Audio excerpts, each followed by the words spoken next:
अरे या भारत मातेसाठी अनेक जवानांनी, अनेक वीरपुत्रांनी स्वतःचं बलिदान दिलंय महाराज.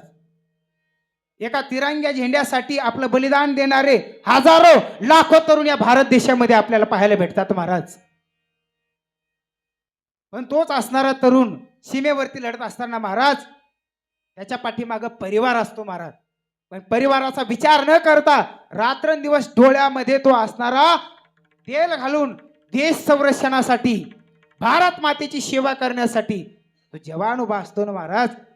तो जवान महाराज कधी काळाचा हल्ला त्याच्यावरती होईल, कधी शत्रूचा हल्ला त्याच्यावरती होईल, कधी शत्रूची गोळी येऊन छातडामध्ये लागेल महाराज, सांगता येत नाही. कोणता दिवस कधी कसा उजडेल महाराज सांगता येत नाही.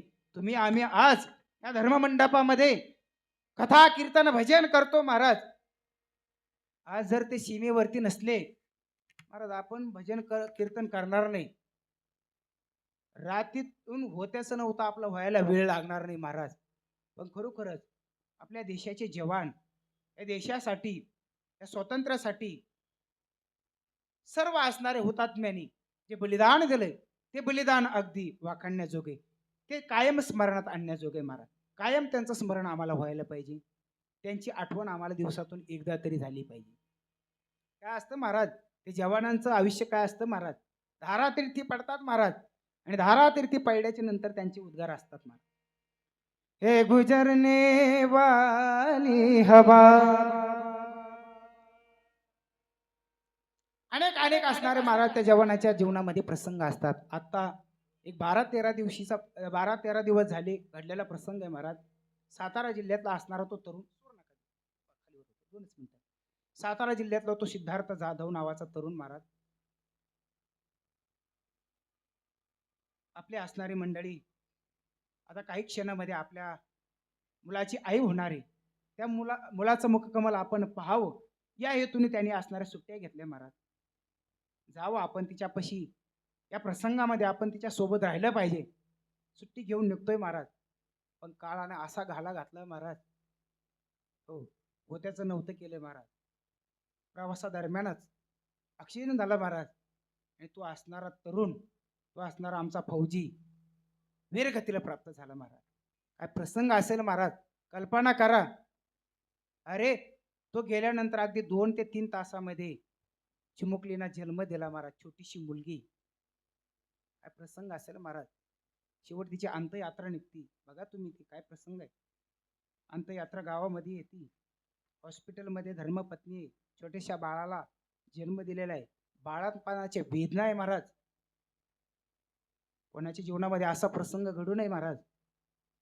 पार्थिव ठेवल्या जातं. अग्नी त्याला देण्यासाठी धर्मपत्नीला शेवटची भेट म्हणून त्या प्रेताला स्पर्श करायला लावतात. असा दिवस महाराज, काय दिवस असेल होतो काळा. 2-3 घंट्याचं ते लेकरू त्या पार्थिवाला, त्या छोट्याशा ज्याचे आणखीन त्यानं नवं जग पाहिलं नाही त्या लेकरानं, त्या लेकराला आपल्या वडिलाच्या अंतिम दर्शनाचा योग येतोय महाराज.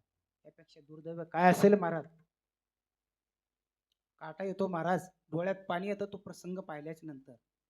असे असणारे आमच्या भारत देशाच्या संरक्षणासाठी, भारत मातेच्या संरक्षणासाठी तरुण, हजारो तरुण आमचे असणारे देश जवान रात्रंदिवस आमच्यासाठी युद्धभूमीवरती त्या ठिकाणी डोळ्यात तेल घालून उभा राहतात महाराज. कधीतरी त्यांचं स्मरण आम्हाला झालं पाहिजे. ए मेरे वतन के लोग तुम खूब लगा नारा, ये शुभ दिन है हम सबको लहराओ तिरंगा प्यारा, पर मत भूलो सीमा पर वीरों ने प्राण गवाए, कुछ याद उन्हें भी कर लो, कुछ याद उन्हें भी कर लो जो लौट के वापस आए, जो लौट के वापस आए। ये मेरे वतन के लोगों जरा आंखों में भर दो पानी, जो शहीद हुए उनके जरा याद करो कुर्बानी। ये मेरे वतन के लोगों आंखों में भर दो पानी, जो शहीद हुए उनकी जरा याद करो कुर्बानी। जय जय जय जय जय जय जय जय जय भारत माता की जय, भारत माता की जय। ज्ञानेश्वर बाहुली